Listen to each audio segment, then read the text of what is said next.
కంగారు పడొద్దు. రావణుడు చేసే అకృత్యాలన్నీ నాకు తెలుసు. వాడిని సంహరించడానికి నేనే మనుష్యుడిగా జన్మించాలని నిర్ణయం తీసుకున్నాను. నన్ను నమ్ముకున్న దేవతలని, ఋషులని క్రూరంగా బాధ పెడుతున్నాడు. అందుకని వాడిని సంహరించి ఈ భూమండలం మీద 11,000 సంవత్సరాలు ఉండి ఈ పృథ్వీ మండలాన్ని పరిపాలన చేస్తాను అని భగవానుడు అన్నాడు. నేనే నలుగురిగా ఈ దశరథ మహారాజుకి పుడతాను అని ప్రతిజ్ఞ చేశారు. అక్కడ ఋష్యశృంగుడు చేయిస్తున్న పుత్రకామేష్టి యాగం పూర్తవబోతుంది.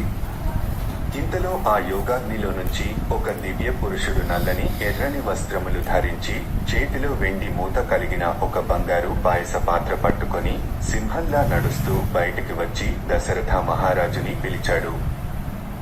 దశరథుడు ఆయనకి నమస్కరించి నేను మీకు ఏమి చెయ్యగలను అన్నాడు. అప్పుడు ఆ పురుషుడు ఇలా అన్నాడు.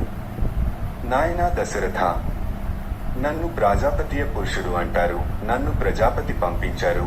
ఈ పాత్రలోని పాయసాన్ని దేవతలు నిర్మించారు. ఈ పాయసాన్ని నీ భార్యలు స్వీకరిస్తే నీకు సంతానం కలుగుతుంది.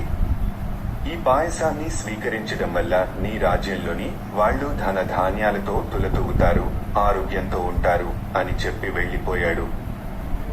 వెంటనే దశరథుడు ఆ పాయసాన్ని తన 3 పత్నులకి ఇద్దామని అంతఃపురానికి వెళ్లాడు.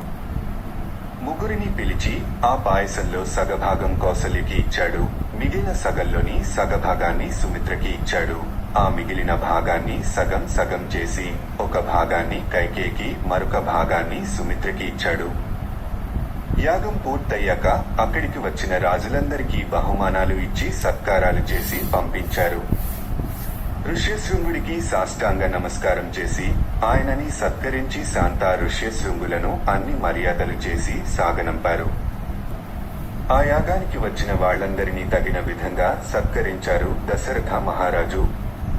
కొంతకాలానికి దశరథ మహారాజులోని తేజస్సు ఆయన భార్యలలోకి ప్రవేశించి వాళ్లు గర్భవతులయ్యారు. జగన్నాథుడైన వాడు సర్వలోకాల చేత నమస్కరింపబడేవాడు. 12 నెలలు కౌసల్య గర్భవాసం చేసి చైత్రమాసంలో నవమి తిథి నాడు పునర్వసు నక్షత్రంలో కర్కాటక లగ్నంలో రామచంద్రమూర్తి జన్మించారు.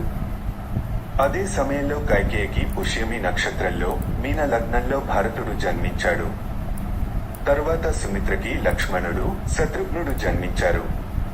తనకి 4 కుమారులు పుట్టారని తెలిసి ఆ దశరథుడు చాలా ఆనందపడ్డాడు. కోసల దేశంలోని ప్రజలంతా సంబరాలు జరుపుకున్నారు. అదే సమయంలో బ్రహ్మగారు దేవతలతో ఒక సభ తీర్చారు. శ్రీ మహావిష్ణువు భూలోకంలో రాముడిగా అవతరించారు. రావణ సంహారంలో రాముడికి సహాయం చేయడానికి మీరు మీ అంశలతో కొంతమందిని సృష్టించండి.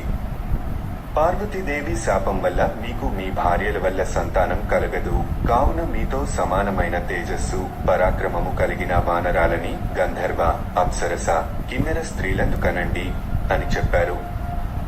దేవతలందరూ రామకార్యం కోసం పుట్టడం మన అదృష్టమని ఆనందపడ్డారు.